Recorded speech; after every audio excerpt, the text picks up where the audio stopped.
Okay. Hello and welcome to another week of streaming from abusecartoons.com. So, the domestic abuse gag cartoon, another week of cartoons, which is 2 at the time. If you'd like to change that, visit the Patreon. But here we are. Let me see if I've got this set up. All right.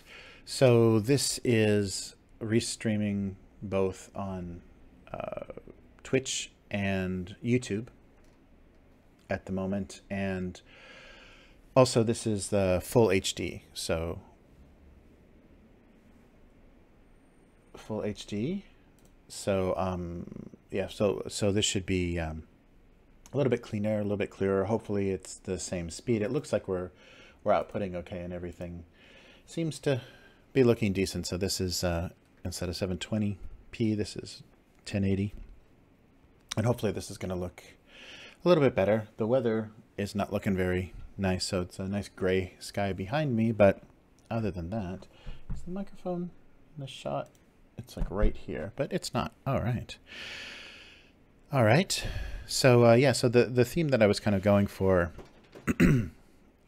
today, or kind of what I tweeted, was about success and measuring your own success in whatever you're doing. And that's a real tricky thing to do, and I think it's one of the things that drives people too hard, is because you'll never get successful enough. It'll never be enough. You'll never have enough. And especially if you're comparing yourself to other people in the industry that you're in, or in the field that you're in, it's going to be very frustrating. And I think, though, a couple of things that I've come across working with much more famous people, or much more established people, or much more talented people than myself, is you'll know you've achieved a decent level of success when every time you have a new project going, or something's going on, you're going to get a lot of phone calls from people that want in on it. There's going to be a lot of people that if you get an in for with Marvel or Disney, or whoever at the time, people are going to try to use you to, can you show them my work? Can you get this to them? Can you show them this? Can you put in a word for me? Can you hire me, to help you on this? And so that's a pretty good measure that you've arrived, because there are a lot of people then below you that see you as successful, and unfortunately they're trying to kind of use your coattails, or just climb onto you to help their own career. And it's a little difficult, because you can definitely ruin some friendships, or even realize the friendships that you don't have when you find out that people are just interested in you for the work you're getting, or the good that they think they can that you can do for their career. So that feels very empty. There's some people that you only hear from when you've got something going on, and it's because they want to use that as their in. So that can be a little bit they can be a little bit frustrating. And another thing, kind of talking about success, another thing that you'll notice, I guess, on the way up, and I don't know, I don't know how to really feel about this, or how to talk about it, because a lot of people do this, and basically it is one of the ways, or it is a pretty common way for people to achieve, is just climb over someone, take advantage of someone in a situation when maybe you're working together, and you'll have this in work environments too, people trying to get promoted, or trying to kind of get ahead of you in their position by doing this sort of thing, by just using your work, using your effort, and just kind of claiming, oh, I did all this work, and this is all me, and this is all going in my portfolio, and I'm going to use this to to get a better job, to get a better position. And so it reminds me of like a heist movie, where after they've stolen whatever they're stealing, there's a point where excuse me, they're either going to divide up the loot, or there's going to be a meet where they're going to divide up what they have. And that's the time when you've got to, anticipate people, taking off with everything, backstabbing you and trying to take everything. And you'll get to certain points in your career where you'll feel that same sort of uncomfortable situation, maybe even working together on something successful, and everybody seems to be, reaching behind themselves for their pistol and, just trying to wipe out their competition or to try to take everything and run.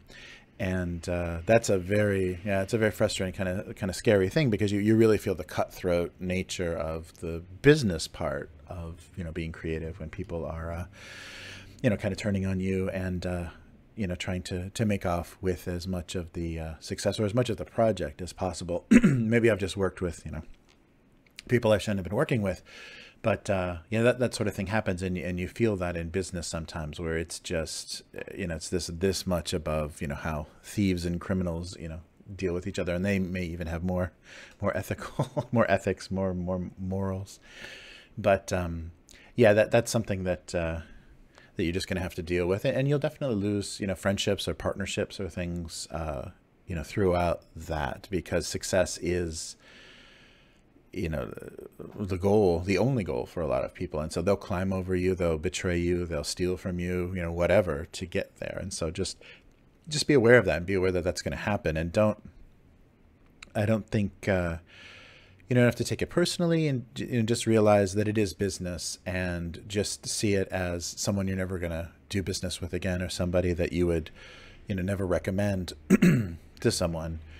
Because of how they do business. And that there's not really, unless it is a financial loss, unless it is, something you're actually going to try to sue somebody over, try to recover some losses, or there are actual damages, there really isn't anything you can do besides not make that mistake twice. I think, working with someone that's kind of turned on you in the past, that's a big mistake. And then everything that goes wrong after that is kind of your fault, because you were warned. They let you know exactly what they were all about, and if you didn't if you didn't pay attention, well, that's going to kind of be on you. But it's a real interesting thing, and it's just try to work with good people, and realize that success isn't everything, that status or position or the companies you're working for or whatever isn't everything, because having good people around you makes a huge difference in the satisfaction and happiness of your life, and making something that you're proud of and happy with. I think is much better than other ways to measure your success. But I would definitely think the people around you are a pretty good indication, and their kind of behavior toward you is a good indication of kind of where you are. But at the same time, it's good to not have such a limited idea of what success is, and just be satisfied with your little victories. Because so when I first started doing this cartoon, I did it as daily for about 2 years. I'm not sure if I have the timeline exactly right, but I think a little bit over a year. I was doing it as daily for a little bit more than a year, and just kind of submitting it to different places, just kind of randomly, not so seriously, and just to online situations, or people that I could submit to online, so I wasn't actually mailing packets or anything. And I remember there's a British humor magazine that I sent it to, that they said, so I can't remember the exact, it was a very British, very funny very funny kind of critique, or this is what passes for humor, or it was very what is it, what are the it was just a really funny put down about the quality of the humor. And early on, there was a lot of puns and things, and of course I think that's old man's humor basically in England. So but it was pretty funny, the reaction to that. So I had no positive reaction, and I was just doing it myself, posting it on a website with just like a little JavaScript to run the current cartoon and the previous archive. And So I was doing it that way, and submitting it here and there and just letting people know about it. And but the thing I did do is do a little promotion, not promotion, but do a little like optimization for the website, and get my meta tags good, and submit to a lot of indexes of web cartoons or web comics. And I think back in that day, that was like 2002, the field was a lot less crowded. There wasn't really that much. I don't think even some of the really popular cartoons now, were kind of the famous web cartoons, were even quite there yet. And as far as like having big audiences, so you didn't have as much. It was easier to get noticed, basically. You didn't have as much competition. It just feels like, I mean, now it feels just, I can't believe anybody can get anything. Anybody will find your work, because there is just so much out there. And there's some really, really beautiful drawing and terrible stories, and really terrible drawing and beautiful stories. And it's really hard to sort your way through that, because it's a real minefield. I have a real difficult time. You just lose any motivation to find something new out there, because there is just such a glut of stuff, and there's so much stuff that I would just never read at all. It's real hard to get through all of that. But back to, so I just submitted to like webcomics lists and indexes and things, and then a couple years, maybe less, a little bit less, and I got a table at the in the small press area, because I was self-printing like little postcard size books of, and then also really tiny kind of matchbook size books of, and I might have something around here from that era of my cartoons. And because I already had a couple hundred of them, and more than that, and I was using that to have a table. I did like some stickers and things with just the different cartoons, and had a little table at small press, and was sitting there, and the editor from Disney Publishing walked by and recognized my work and said he was a fan. And so that was great. That was shocking. That was a really, I had no idea that my stuff was actually getting out there, and that people that were in the publishing business had even seen it. So that was a really happy surprise for me. So you really never know how far your stuff is getting out there until you can have a measure of that, like going to a show, or just getting that feedback, I think, is really important. And now, I don't know, I think it must be very different for people now, because instead of wanting that kind of industry recognition, or have other professionals or people that are doing the same thing but more accomplished recognize you, I think people are just happy with the likes and the views and the follows in social media. And of course, people obviously have can convert that to financial success and things like that. But I think that's really deceptive. I don't know. I guess you're dealing. Yeah, it is the age of like dealing. Going right to the consumer and going right to your fans, and that's the way that a lot of people want to operate. But in that case, it's just a weird social media popularity contest, and I think in a lot of ways that's going to push you to pander and to do kinds of work that you probably wouldn't have done if you had just been left to your own devices and not influenced by how people were responding to your work, or comments that you got, or what was the most. That was the thing that I noticed people were doing. I don't know how long they've been doing it, but on Instagram, doing my best 9 or whatever, doing a little grid of 9 of the images, the artists on Instagram, of their posts, and doing the best 9, the most popular 9 images. And when you looked at that stuff, it's like, I hope you're not using that any way to measure yourself or the work you should be doing, because a lot of times and it probably had a lot more to do with like whatever hashtag they used, or just the timing of the post.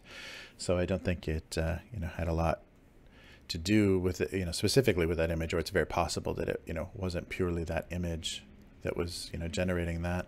So I think it's a little deceptive, and but it's really, I mean, I feel funny, I feel like I'm presenting, I'm doing a lot of, my opinions are based on a lot of old data, because when you say that's a ridiculous way to work, or that's a ridiculous way to measure yourself, that's how people do measure themselves now. That's when I think we always, every generation kind of discounts the next generation, the younger generation's way of doing things, because that's not right. That's not how we did it. That's not reliable. That's not, testable. That's not, a functional way to do things. You're just kind of making up this system. But if you make up something and rely on it, it becomes the way that things are done, like how linguistics works. If everyone mispronounces the word the same way, that becomes the correct pronunciation of the word. So we kind of culturally have that. And I think digital technology is doing a lot to speed that up, so that we're looking at these really faulty ways, these terrible models of doing things, but it's now the way to do something.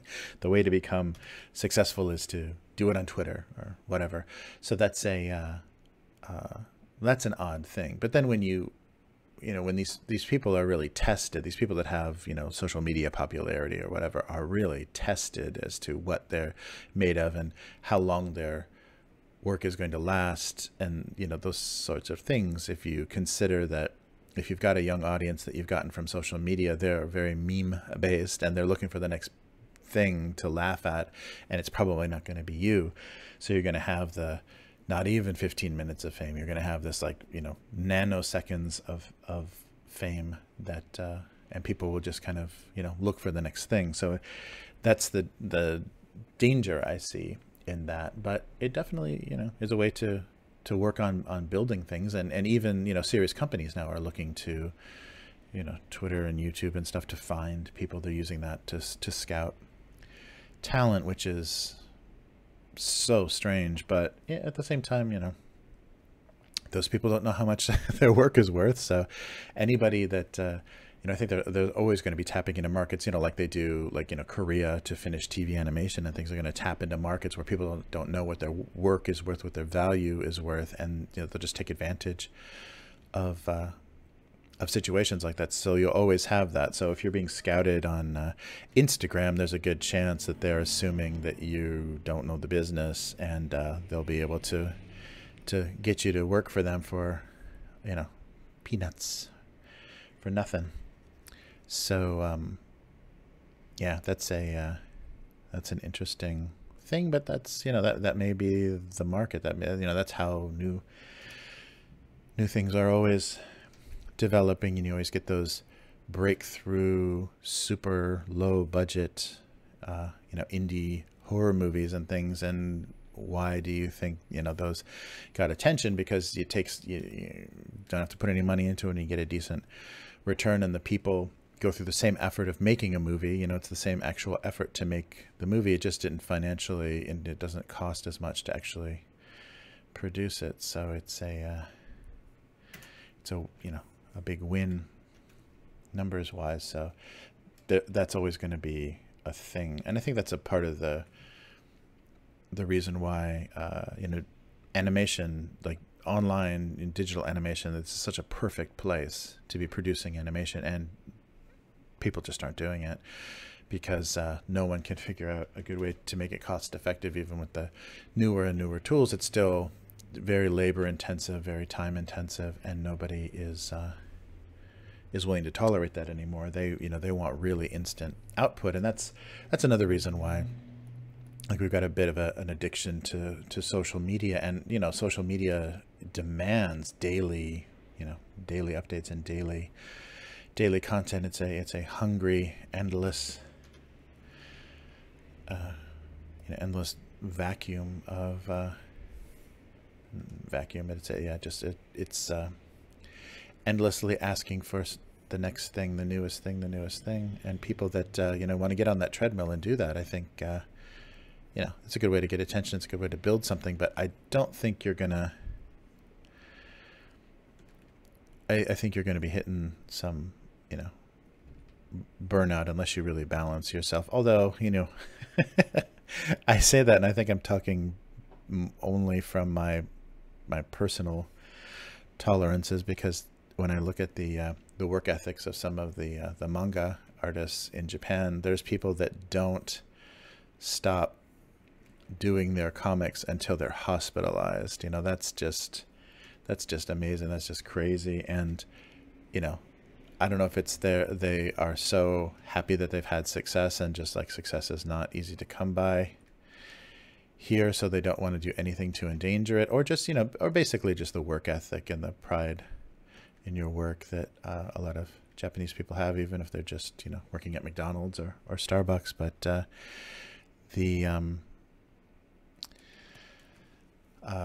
yeah, that's pretty amazing. So I definitely would not endanger my health the same way a lot of people here would for their career. But it's a very interesting scale that I don't have an understanding of. People will. Yeah, and they always have, even the office workers, kind of working yourself to death, the overworking disease. I forget the Japanese word for it, but I think they coined that in the 80s, the death by exhaustion from overwork that a lot of office workers were having in the 80s. I'm sure they still are, but it's just not famous now because Japan is not the juggernaut anymore. They were dethroned by the makers of tiny plastic things. Oh my, what am I doing? Sorry. All right, so that's not it. So measuring success. So I think I was on a track and I derailed myself. But yeah, so really I think you just need to, okay, so a couple things I would suggest.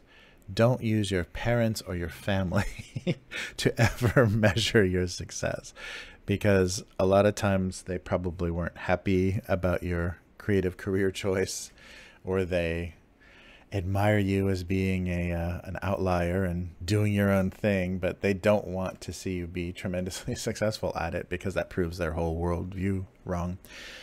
But yeah, just friends and family are not going to be an accurate measure of how well you're doing, or I would avoid that and look for peers. Look instead of just friends or people look for people involved in the same work, or people wanting to do the same work.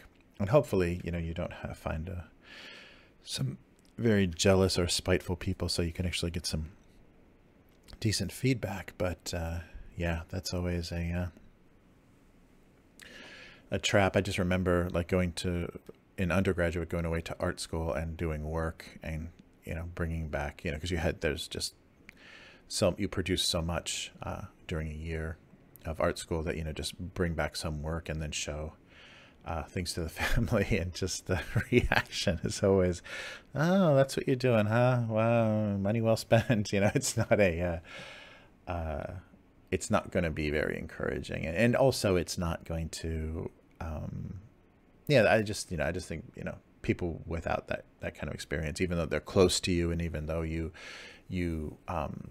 in a lot of other ways value their opinions about your life choices or whatever, I think creatively there's some people you just shouldn't spend too much time showing them. I guess it's good to show people those things, but don't take too seriously their opinion, or don't give them too much authority over what you're doing, because you're just going to get a bunch of weird feedback and a bunch of confusing attitudes. And it's not going to be very inspiring. It's not going to be very motivational. I would rely more on if you're in school, your classmates and your professors, and then once you're out of school, people in the same industry, people doing the same kind of thing that you do or that you want to be doing. That's the best way. Otherwise,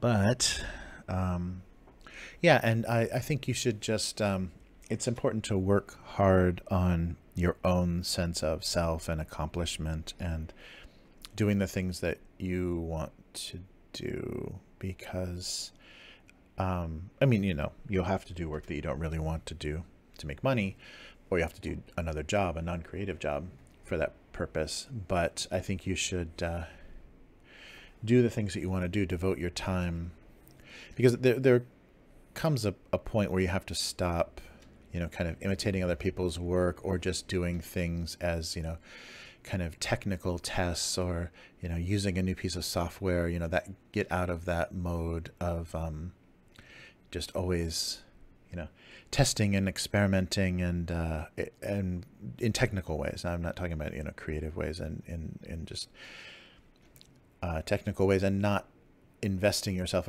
or putting anything too serious into the work you do. I think you have to, at a certain point, say, okay, I'm seriously doing this. So, let me find my voice and let me tell the kind of stories that I want to tell, or, make the kind of images that I want to make in that voice or with that view.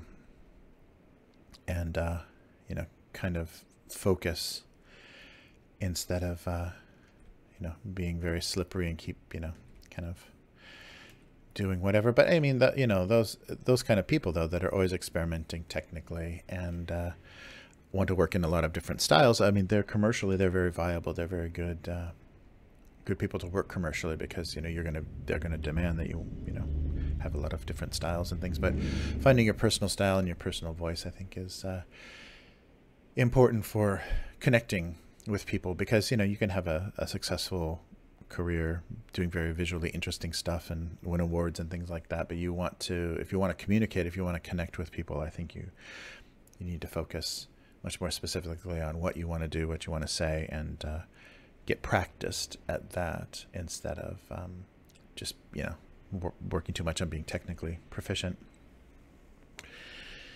But yeah, so measuring that those kind of achievements.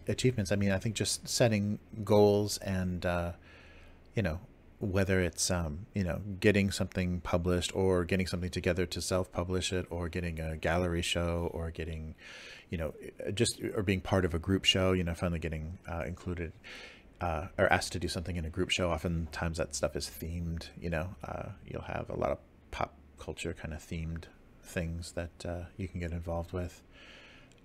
But yeah, I think just finding where you're comfortable and where you're happy and where you feel like, what's the next step for my work, and not being anything too ridiculous, but logically, what's the next step I would take in doing what I want to do. I think that's a important thing to think about, important thing to look at, so that you keep yourself, kind of motivated and inspired. Don't be too content. I think the funny thing with this cartoon is, once I was signed up with the syndication for Go Comics for Universal, I thought, wow, I made it. I did it. I made something, and it got syndicated, and people are going to see it, and it's going to be out there. And I remember the immediate feedback I got from other, much more successful creative people is, okay, so now what? Keep going. What's the next thing? Keep at it. You're not done. And strangely, I had, I think, too much of so I got that finished. I did that, so I'm all set now. There's so much more beyond getting some sort of recognition or getting some sort of regular income from your work. There's a lot more to it than that. And I was already, all right, I've done it. I'm ready to sit back and just do this for the rest of my life. And that, of course, wasn't going to happen. And of course, syndication isn't what it used to be. And that used to mean, newspaper, magazine. That used to mean, things were, you're going to keep getting placed and keep getting, you're going to build a syndication presence. And with the internet, especially with digital comics, it's not the same thing anymore. But yeah, but I just remember that feeling. I overestimated that accomplishment and was ready to ready to just slip into a lazy production of this one idea because it had been discovered, and it doesn't happen like that. It doesn't work like that. But yeah, I'm just kind of doing some random objects here to get some ideas. So yeah, so really focus on motivating yourself and keeping yourself inspired, and never being too satisfied. I guess that was my point, is not being too satisfied with your little successes, and just think of it as a continuum, as something that's going to keep going, and you want to get something better and do something more, more and more, and yeah, just keep pushing yourself, and even if that means kind of if you're having a lot of success in a particular way, but you're not really it's not really satisfying, or you want to challenge yourself, try turning it into animation or doing music for something, or try to whatever other skills you have, push yourself in new directions, to not let yourself get bored or to resign to the way you're working on stuff, and yeah, just don't let yourself get too in a rut with the same kind of using your same kind of tricks and your same kind of default techniques or ideas. Just kind of always be willing to push yourself, because I think that's the best part about being successful, is you can it opens up much more opportunities to to work on much more high profile or larger scale projects and things. And I think that's always really exciting, going from like doing web cartoons to doing publishing, or doing print work and things like that. Those kind of things are very exciting, and they get as they open up for you. Definitely always take advantage of that, because that's kind of the reason you're doing it, to just kind of get more and more involved, and be able to work on bigger and bigger things. That's always a good feeling. A skinny little stick of butter. That's a weird looking, a little chubbier. But yeah, that's yeah, I guess I talked about that enough. I don't know. Yeah, I just wanted to kind of touch on those things, because it's a real hard thing. I mean, I think you can really punish yourself, because people have really strange expectations, or really strange ideas of what success means, or what success is going to look like. And it just like anything else, like being a parent or whatever, it's not going to look like or feel like anything that you've imagined before you're actually there. So just wait and see, because I think a lot of people are actually allergic to success, or actually have, it doesn't agree with them. They react badly to success. And just be open to the idea that maybe that's you. Maybe and I know it's weird to say in this age, but being more public, or getting more focus or more attention, is actually a negative experience for you, or something that you don't like, and that's completely okay. I think everybody should be willing to accept that yeah, this isn't me. This is not what I want to be doing. And so yeah, just keep that in mind, that not everybody's built for success, or the kinds of successes that oh, there we go. Just testing the message. When I said greeting without a greeting. Yeah, I think I've discovered that, yeah, we only get messages from Twitch at this point. I think just because I have the Streamlabs thing set up. So sorry about that. But yeah, it's a it's an important thing.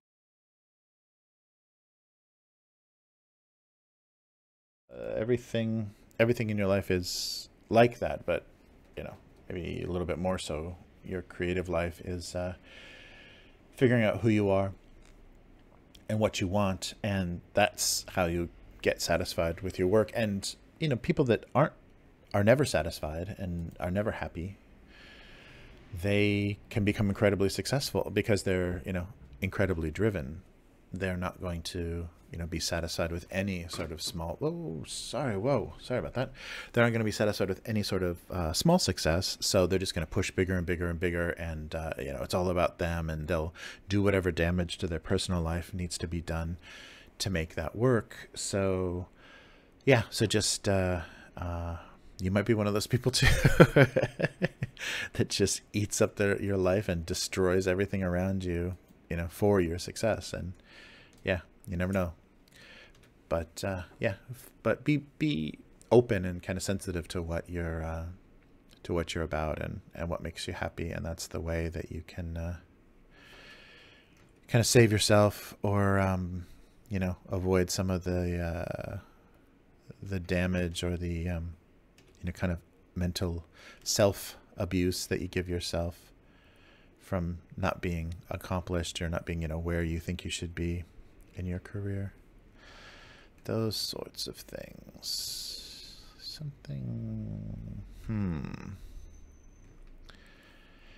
Yeah, so that is what I was thinking about for that. And yeah, so that's our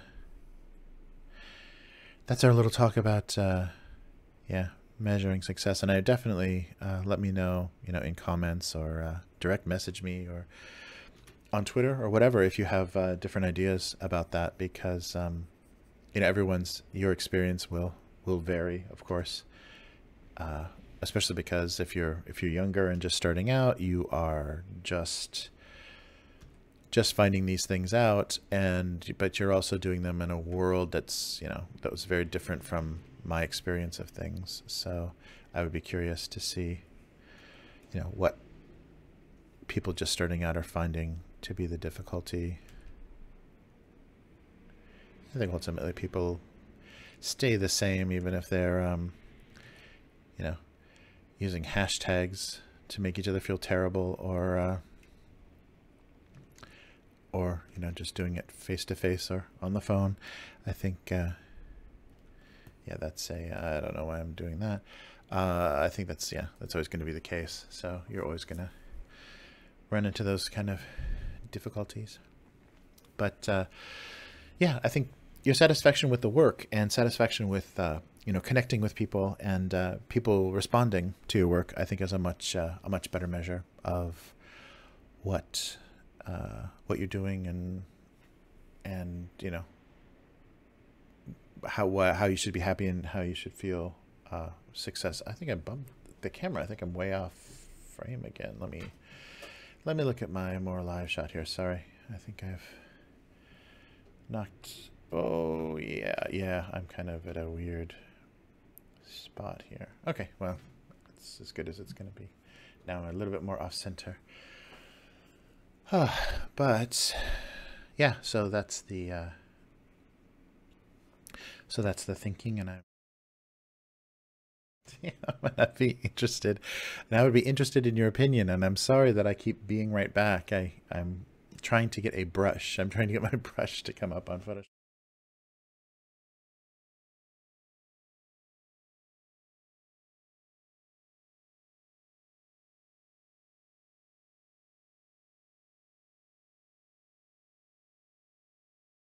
Go. Okay. Now when I hit B, it's not going to do that. Okay.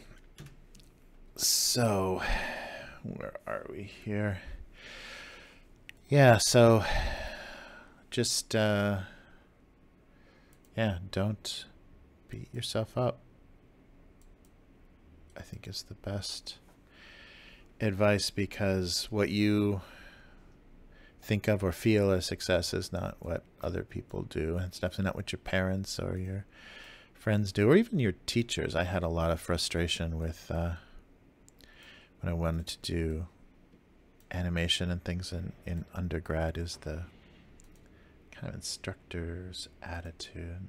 I'm not going to name any names, but ugh, a little bit of frustration. I think just maybe personality conflict. I think I had an instructor or two that just didn't like me as a person, and Yeah, then you get a whole bunch of discouragement. People that like to not like my name or think it was ridiculous. Yeah, I don't know. That's a very interesting thing. That kind of those kind of odd responses. But just like, when you're in public school and you get a bad teacher, you can't let that, ruin your enjoyment of school, or you'll really get derailed. That's always sorry. That's always a thing. Having someone try to get in your way. And it sounds like, just from my little bit of experience here, that that's a much more common thing in Japan, because I think a lot of kids here that are students see their teachers as much more of an authority. So if you're an authority like that, a teacher tells you don't have any talent or you shouldn't do that or whatever, you're like, okay, I guess you're right. I guess I must be wrong, and I need to change my thinking. And especially with the arts here, with creative, because there are they're difficult to get into, and there's creative arts, art schools here, and they're difficult to get into. And I think especially junior high school or high school age, kids rely on the opinions of their teachers a lot to say, think I'm good enough to do this, and I can't believe how much I've heard, discouragement from teachers. Yeah, that's just depressing. All right, what are we doing here?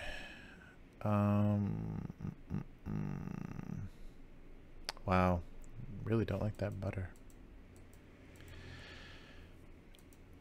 Heavy-handed. Yeah, I'm not sure. Still not awake. Oh my gosh. Yeah, I'm not sure what to focus on here. To wrapped up on my little topic, but yeah, let's see. So, sorry, let me just take a look here. All right. Yeah, I don't know what any of this is going to be here. Just more boxes and some nothing. And oh, yeah, that odd spoon. Well, I do have a spoon in case we're going to go that way. All right.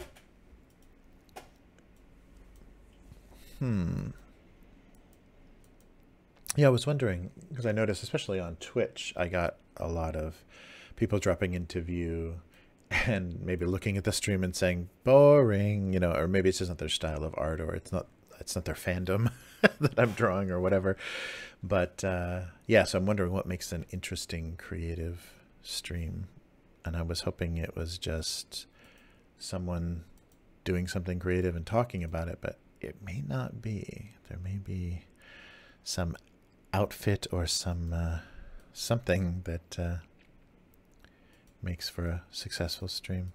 And also, I think streaming is skews a little younger. When they see some old tired guy on the stream, maybe that's not that interesting.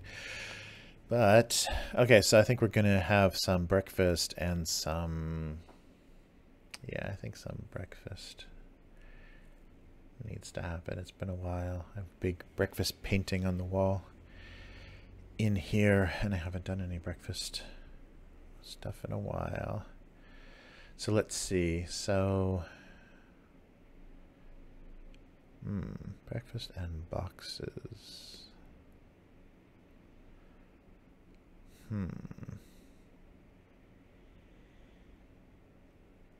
Yeah, maybe something like that would work.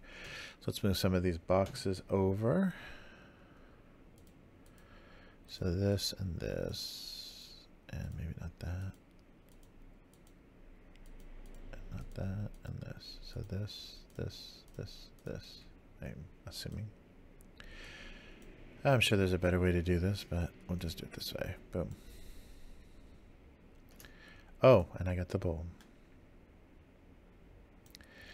And, oh, that must be the older, yeah, the older one, this.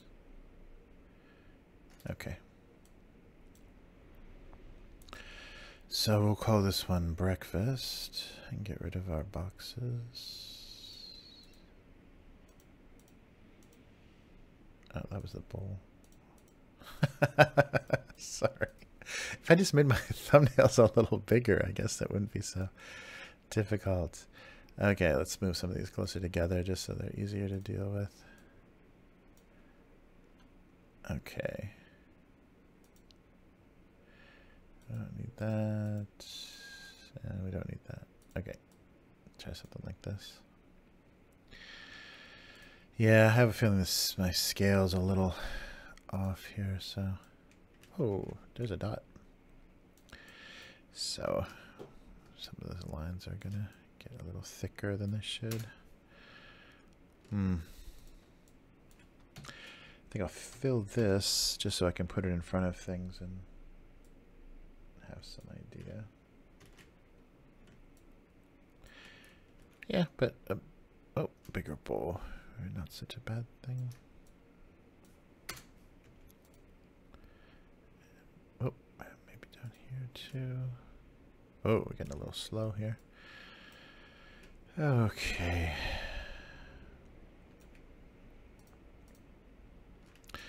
My janky looking spoon. Actually, yeah. Let me get these guys figured out. Maybe more like that.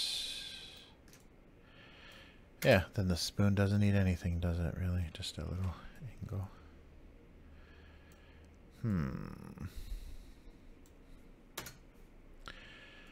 There's some breakfast.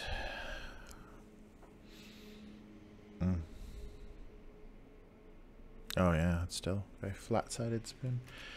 Oh well, and then some boxes here, so let's kill this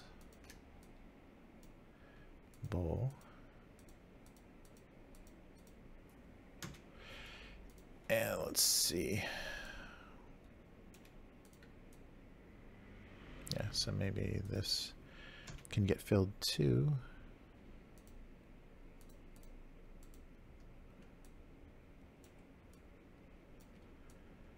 Yeah, so put that in front.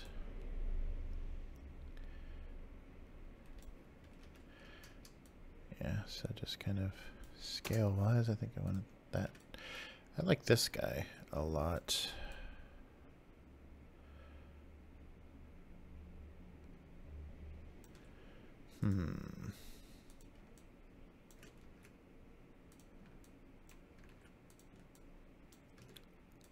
Let's, oh, where is that? Somewhere? Where's that lid? Oh, 41. All right. A hierarchy of boxes.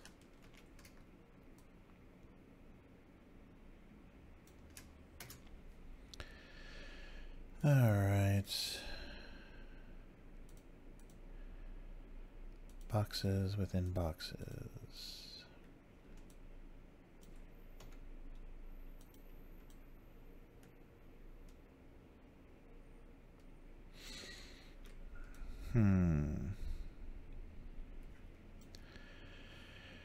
Yeah, actually, let me just do a quick mask on this. Let's see if this works. Oh, maybe less so. So just down a little bit so I can see what I'm doing. And then we'll just do a quick mask.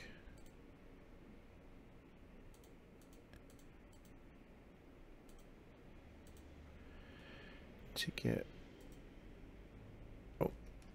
get rid of that. There we go. Turn this back up because then I can just leave that mask in place, even though it's not perfect. Boom, boom, boom. leave that mask in place and then just move this guy around a little.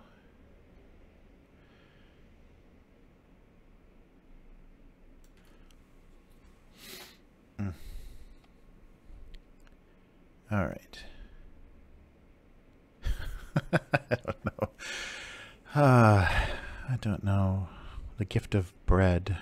I recently got a gift of bread that was really delicious. All right.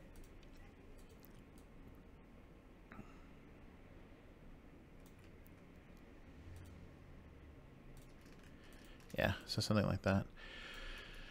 All right, so we've already gone from talking about something to just my comments about, moving stuff around in Photoshop. Wow. Okay. Yeah, this talking and drawing for 90 minutes is punishing. I guess it's easier to play a game. I always choose the difficult way to do something. Yeah, so what am I thinking about? Yeah, with this, maybe some ribbon or something would be funnier. Maybe having some ribbon under the edge. Yeah, something like that.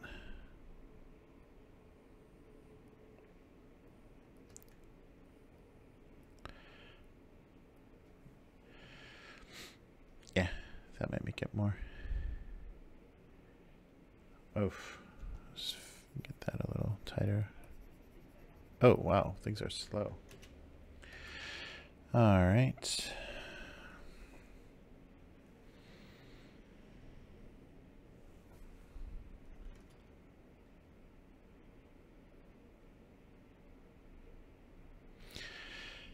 Ugh. Okay, that's not working. Let's try that again. Yes, I just want a little ribbon to come out and then just have a little bit of, you know, depth there. And then just, oh, not that part though. Something like that.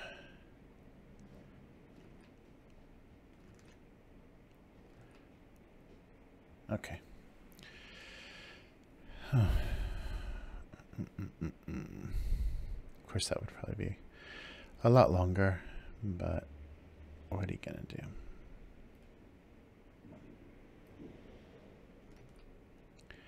Something like that. Yeah, that's another thing. And I guess, you know, people streaming, playing games and such feel that same thing, but you know, knowing that people are watching or could watch at a later date, every odd little mistake you make trying to draw something is pretty funny. It can make you a little self-conscious if you think about it too much, but since when has that stopped anybody? All right.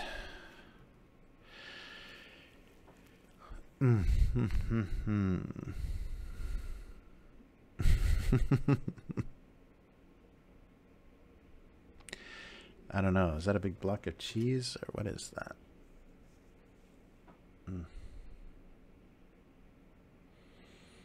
Okay. And breakfast. Huh. Yeah,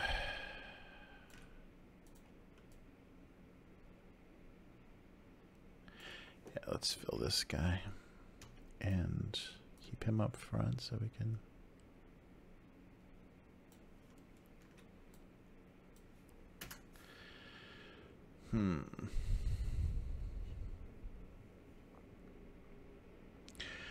Maybe something in the bowl.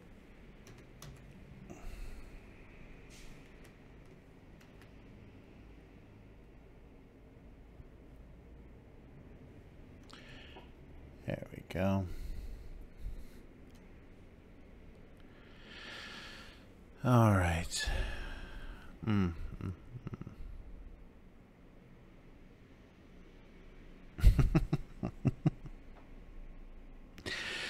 Oh, I don't know where either of these is going. Isn't that amazing? And when I look back at the whoa, hey, there's the microphone. When I look back at stuff I've drawn, it's so funny because I barely remember drawing it because this process is is so odd, kind of creatively. Okay. I guess that's okay. All right. So I guess we'll color some of this and kind of,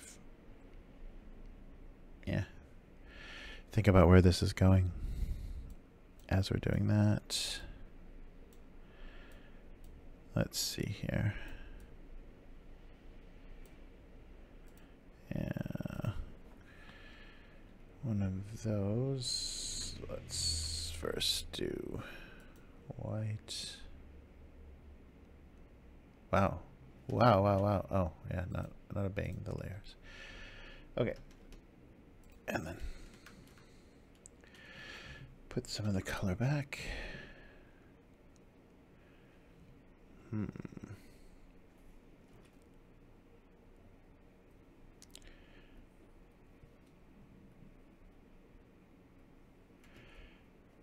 Yeah, it's been a while since I've even seen the colors of, you know, either store brand or different dairies.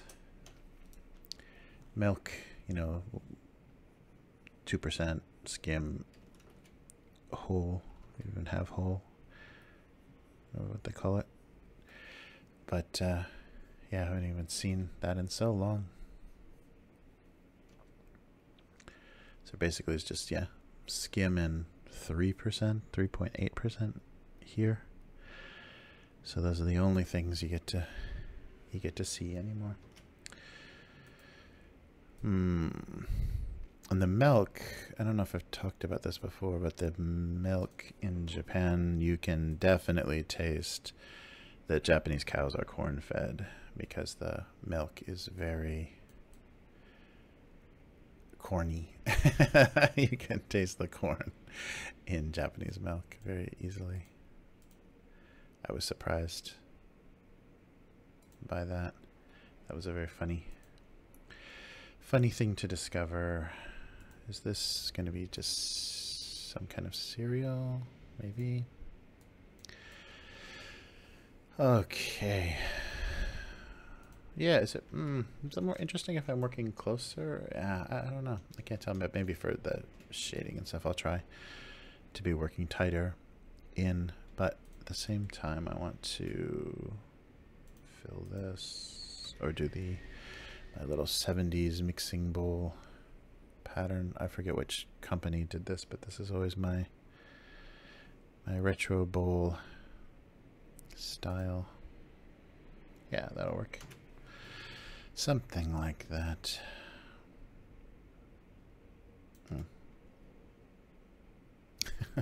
That's a big stupid spoon. Ugh. Oh well. Let's just keep going here.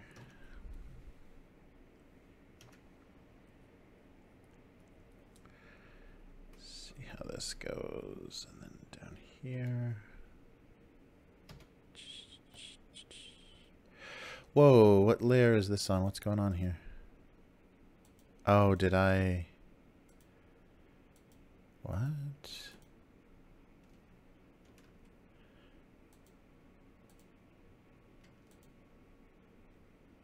Oh, I just erased instead of doing white. So I think I just need to, on the color layer, just boom, boom. I was doing something strange. Yeah, there we go. That was dumb. As usual.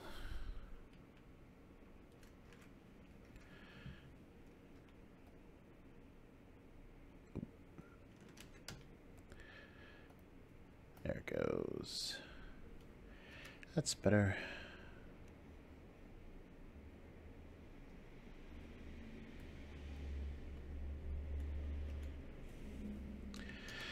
And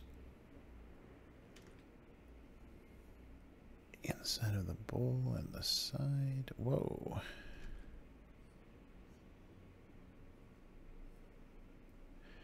Inside of the spoon and the bottom. Yeah, definitely lose energy and then just not much to say. Yeah, I think I don't think anyone has made it through the full stream because, yeah, as I just get more, focused on finishing and more tired, there's just nothing going on. Just a lot of, and this here and that there, and that's it. Not very interesting. All right. Maybe just a little. Oh. Hello. Give me my pencil.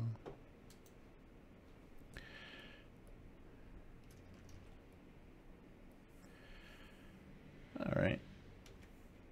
And then a little, hey, yeah, my things are a little slow. Feel a little laggy because I'm not getting my keyboard shortcuts as quickly as they usually come. So something's going on. Got maybe too much stuff open. And also too, I know that Chrome can be a monster eating up, your memory when you've got too many tabs open. And just to get this up and going, I've got so many tabs open. So that could be part of it.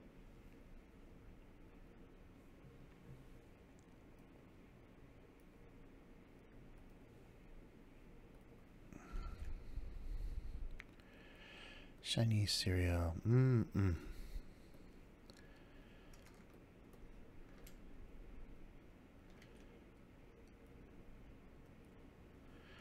There we go. Everything's so shiny.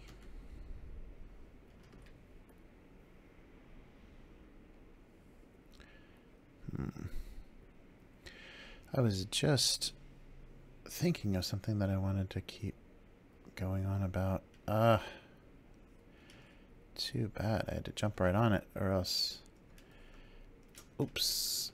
Oh, come on. Give me my little hand here. I saw over the weekend the Shape of Water, which I actually wasn't that excited about going to see. In Japan, they kind of Fox Searchlight bundled Shape of Water and 3 postcards together, and they were kind of even sharing a movie poster. They didn't even get a full movie poster. They just got half and half. And I guess because it won the Academy Award, Shape of Water stayed in theaters longer. Because it got Best Picture, Shape of Water stayed in the theater longer here because, it's the best, so everyone has to go see it. Kind of Japanese thinking. And yeah, I was really pleasantly surprised. It was much more, I don't know what I was expecting, but it just, the whole idea, I had no idea, the whole idea, the kind of story that I had heard about it, the plot summary, it just did not sound interesting at all, and I had no idea where it was going to go. And it's so funny how much, the actors in a film and of course the script makes such a huge difference. And so when you hear the premise of something, you can just imagine how wrong that can go and how uninteresting and bad that can be. And I just had a lot of those bad kind of preconception things when I heard the plot of that, and was really surprised it won Best Picture. But after seeing it, I mean, it was an enjoyable film, but I felt right away the reason why it won Best Picture was the worship of old Hollywood and old music. As soon as you do that in a film, of course, that's seen as so complimentary, so flattering to the industry. It's just such a self-absorbed goddamn industry. And any little, acknowledgement you have of how great and amazing Hollywood is, especially old Hollywood, that seems to go over pretty well. So that was very funny. That was funny for me to see that, and felt right away that's that's why it got Best Picture, is because it was so. Isn't old Hollywood great? Remember this, these old, so there's just like on the television, old movies are playing, and one of the characters is very worshipful of old Hollywood, and that's a very that put them over, I'm sure, against the competition, against those horrible things like Dunkirk that we don't want to think about anymore. But I'm going for it. I'm going for it. It's just a block of cheese. I'm so sorry. I don't know why. It just is. Color-wise, I love how it looks, but oh well. But yeah, Shape of Water was a happy surprise. Very entertaining, and had it was much more action than I thought, and much less romance in a way. Yeah, I was I don't know. I was feeling like I don't want to see Iron Giant again or something. There was something weird about it that just made me feel like I've seen this movie. But then when it came down to it, I actually hadn't. And they did a nice job of, without spoiling anything, they did a nice job of the kind of the courtship romance part of it, not just lasting forever. It was very economically dealt with, so it was believable, but you didn't have to spend hours kind of showing how and why the two fell in love. And yeah, it was just, I was not looking forward to that. That must say something about my becoming less romantic or something. But I just did not want to go through that, a woman falling in love with a fish. But yeah, but it was great. That was handled really well. And I think before seeing it, I was surprised about Best Picture.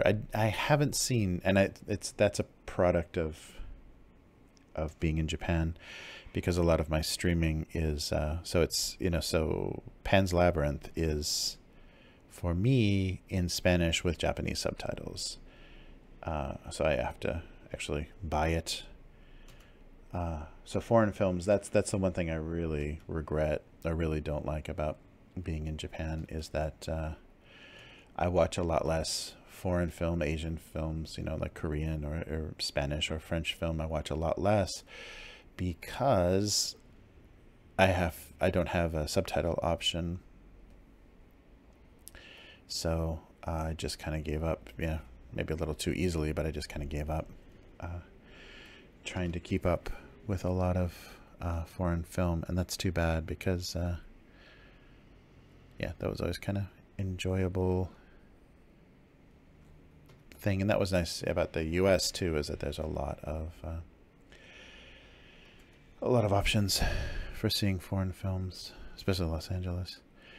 But yeah, so I was surprised, and yeah, Shape of Water was very, very fun, very enjoyable. Yeah, very enjoyable story, and did a nice, kind of subverted your, oh, no, we're back to that word again, but did a nice job of subverting your thoughts about what they were going to try to pull with the story. Like, they kind of put you on a little bit of a, send you in a little bit of a direction, and then do better than that. And I think that's a great, I wish this cartoon did that more often, but suggested something, and then kind of went that direction, but better, kind of thing. I don't know if that's not going to make a lot of sense without spoiling anything, but I think they did a good job of that, of telling an interesting story and surprising you. And I think that's instead of that horrible word, that subversion word,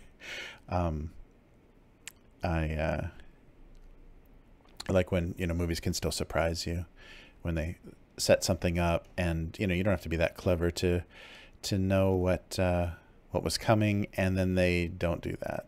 They do better than that, and that's a nice thing to see. The movies can still do, and it was charming. I don't think, and I'm saying I haven't seen Pan's Labyrinth, so I think that was a little bit more horrific and a little bit more grotesque. I mean, it looked like a fairy tale, but I've just seen, you know, still images and character designs and things. But this was very charming, very sweet, charming story with just a little greediness and a little edge of, you know, kind of what you've seen in the other. And I'm not an expert on his work at all, but in the other Del Toro movies I've seen, basically I've seen what Hellboy and Blade 2 and Pacific Rim. You know, not a great sampling of his work, just the real mainstream stuff, but it was good. Yeah, it was a nice surprise.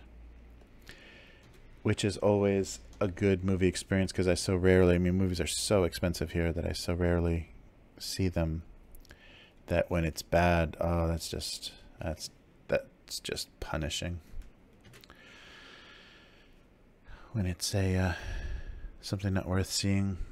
I haven't had that yet because I go to so few movies. I haven't had that frustration, but I can remember that in the US quite often, seeing something that was such a waste of time. Yeah, maybe we'll put this in the shadows.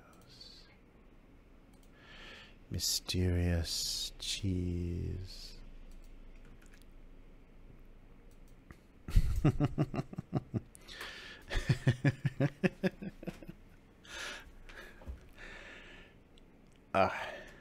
Yeah, this reminds me of my that butter. I did something with like a stick of butter or something, I think, in a cartoon a few months ago, and that was our last year sometime. And that was the same thing where it just kind of struck me as funny. A big dairy product right in the middle. All right. Well, this is what we're going with. Oh, and actually on the stream, or on my other monitor, the cheese looks more yellow, less orange. I wonder if I should fix that. Let's see. Might just be my monitor. A little orangey, or a little more orange. Just in case. Let's see. Let's see how. Yeah, there we go. Let's make it definitely cheese. Definitely orange. Okay. I like the bright yellow, but it may read as yellow. And maybe that, oh, maybe that's a video thing. Maybe that's like an NTSC thing. Like I know. Like I should know, but I don't. Oh yeah, nothing. Oof, everything's lagging. Hopefully we're still going out. It says we're still going out okay, but not good. I have to write these now? Oh no. Well, thanks for hanging in there with me, you couple of folks.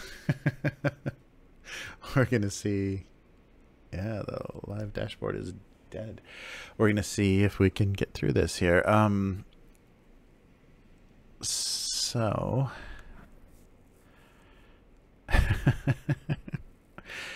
where was I going with breakfast here?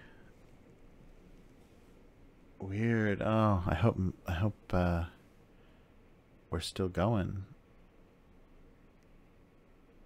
on YouTube here. We'll see. Oh, wow.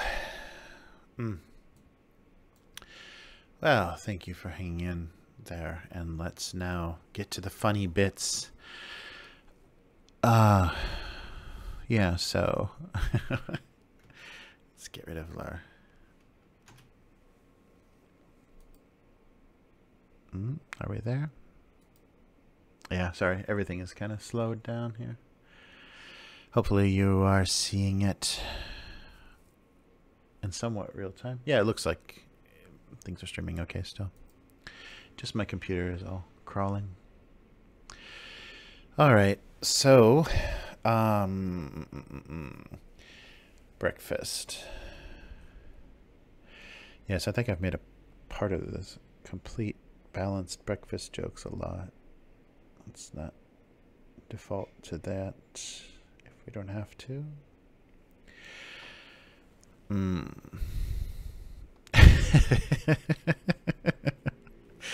Okay, yeah. So maybe I'll. Okay, that's just occurred to me. So maybe expiration date joke.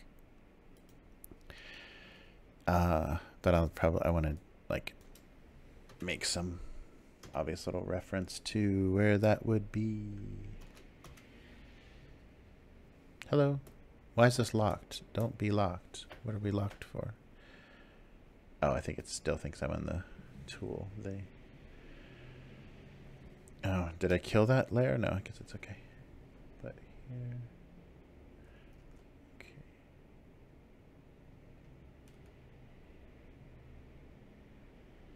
Okay, there's the expiration date. Okay. And yeah, so that's the joke.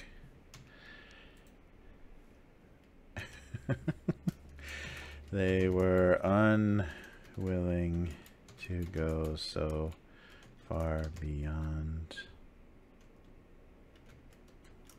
his expiration date. They were unwilling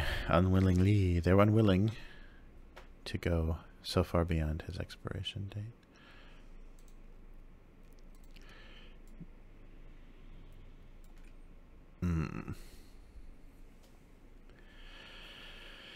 They were unwilling. Yeah, I don't think go so far beyond. I'm not sure that's exactly right. Wow, everything is slow and strange. Hey, microphone. Everything is slow and strange. Let me get closer here. Getting tired and sitting back. They were unwilling. Okay, so that's an expiration date joke.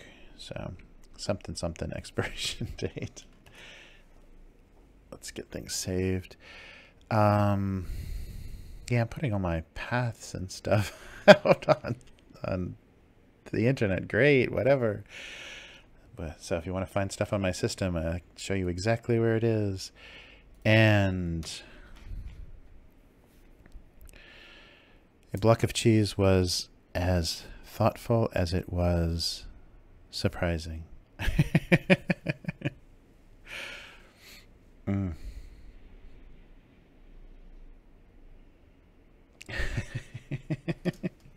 As a gift, a block of cheese was as thoughtful as it was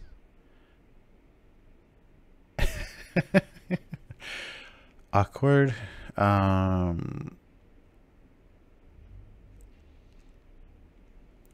I don't think as a gift. I think hopefully I've got block of cheese was as thoughtful a gift. A block of cheese was a thoughtful, maybe a thoughtful.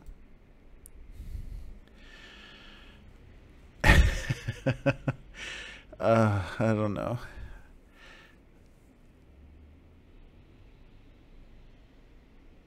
Yeah, it was both, maybe. Yeah. Was both a thoughtful and something. Was both a thoughtful and yeah,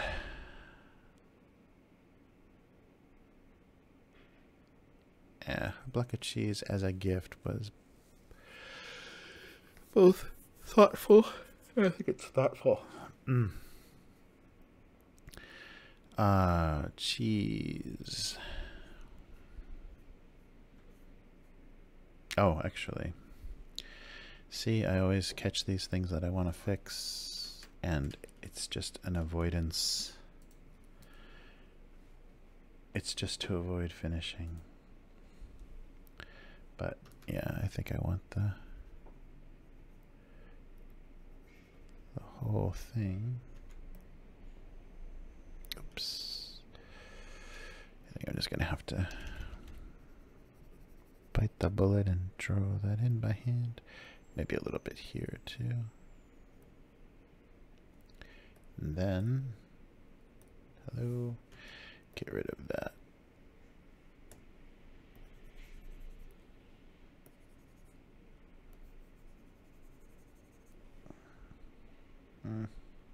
Yeah, something like that.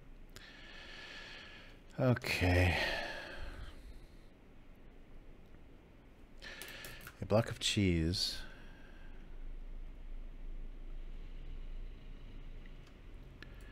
was a surprising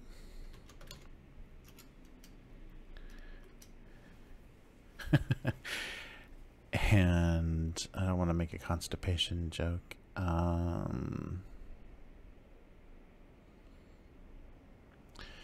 Cheese, a big block of cheese, heavy. Oh.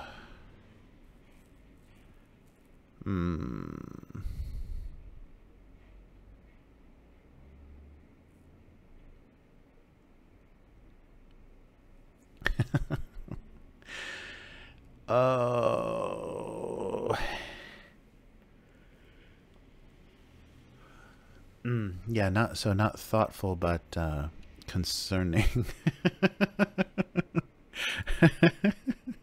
There we go. The block of cheese was not as much thoughtful as it was concerning. Block of cheese as a gift was not so much thoughtful. Not so much thoughtful as it was concerning. Practical. Well, it's not so much practical as it was concerning. Block of cheese as a gift was not so much practical as it was concerning. A block of cheese was not so much... Yeah, I think I want to put it as a gift earlier. A block of cheese as a gift was not so much practical as it was concerning.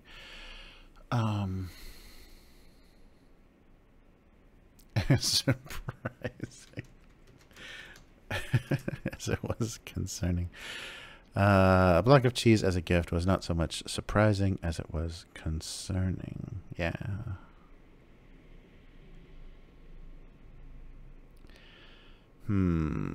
What's all this about? Is that gonna work? So a block of cheese as a gift. See, this is the exciting part where you get to hear me say things over and over and over again. A block of cheese as a gift was not so much surprising as it was concerning. They were unwilling to go so far beyond his expiration date.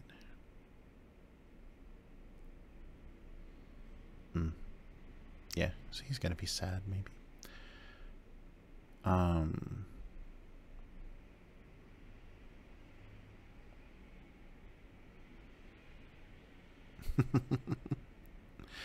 Yeah, they had never gone so far beyond his expiration date.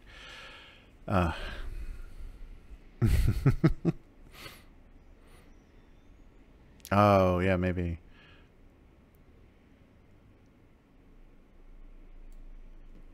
There we go. Like age is just a number.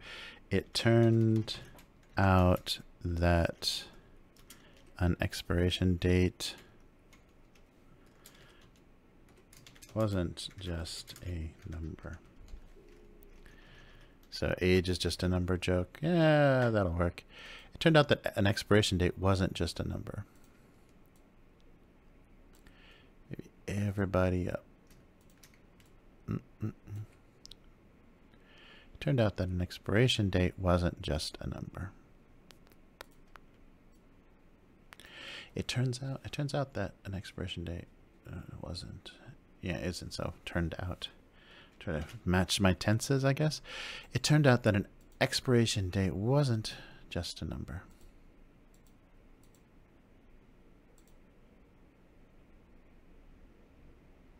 Wow, weird. Okay, so it turned out that an expiration date wasn't just a number, so you can't even see this, and I can't even move this. Sorry, I'm in the way of that. So it turned out that an expiration date wasn't just a number. It actually meant the milk was bad. And a block of cheese was as a gift was not so much surprising as it was concerning. Yeah, and I want to make a block of cheese as a gift was not so much surprising. I don't know, surprising as it was concerning.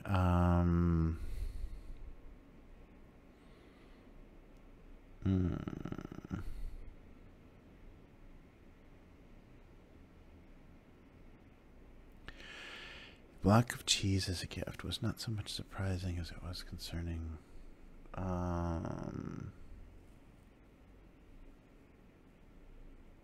Not so much practical as it was.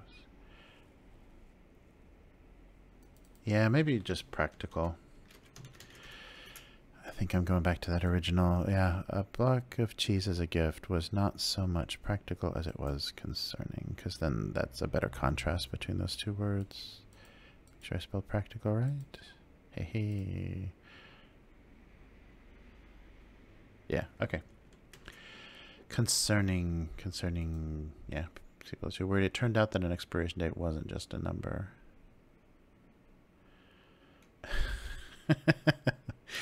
Okay, the laugh test, it just passed. Get his little mouth in there.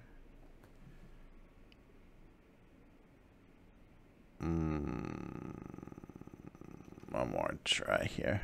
Maybe a little bit. Yeah, there we go. Okay, something like that. Okay. I think everybody would be sad, though.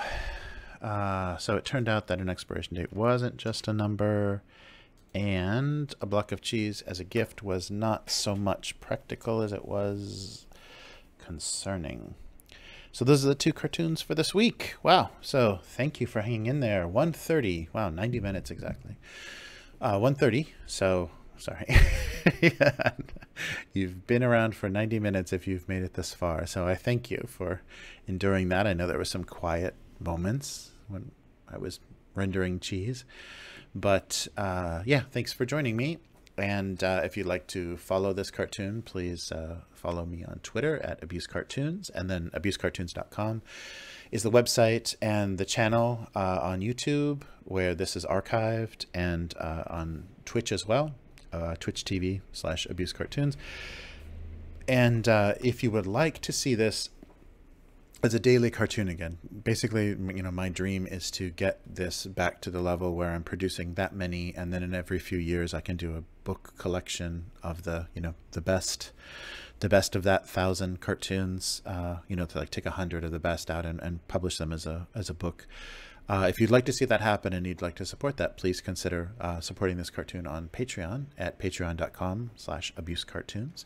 And I'll be here every week. So I will see you next Monday night or Tuesday morning or wherever you happen to be around that time. And maybe I'll start trying to schedule these as events, because my schedule is pretty regular. So I think I can schedule these as events so that you get some advance notification and things. But anyhow, just look on Twitch or your notifications. If you're following me on YouTube, you'll get notifications when this goes live, and I believe it on Twitch as well. And that may help us stay in touch. So until next week, thank you very much. Goodbye.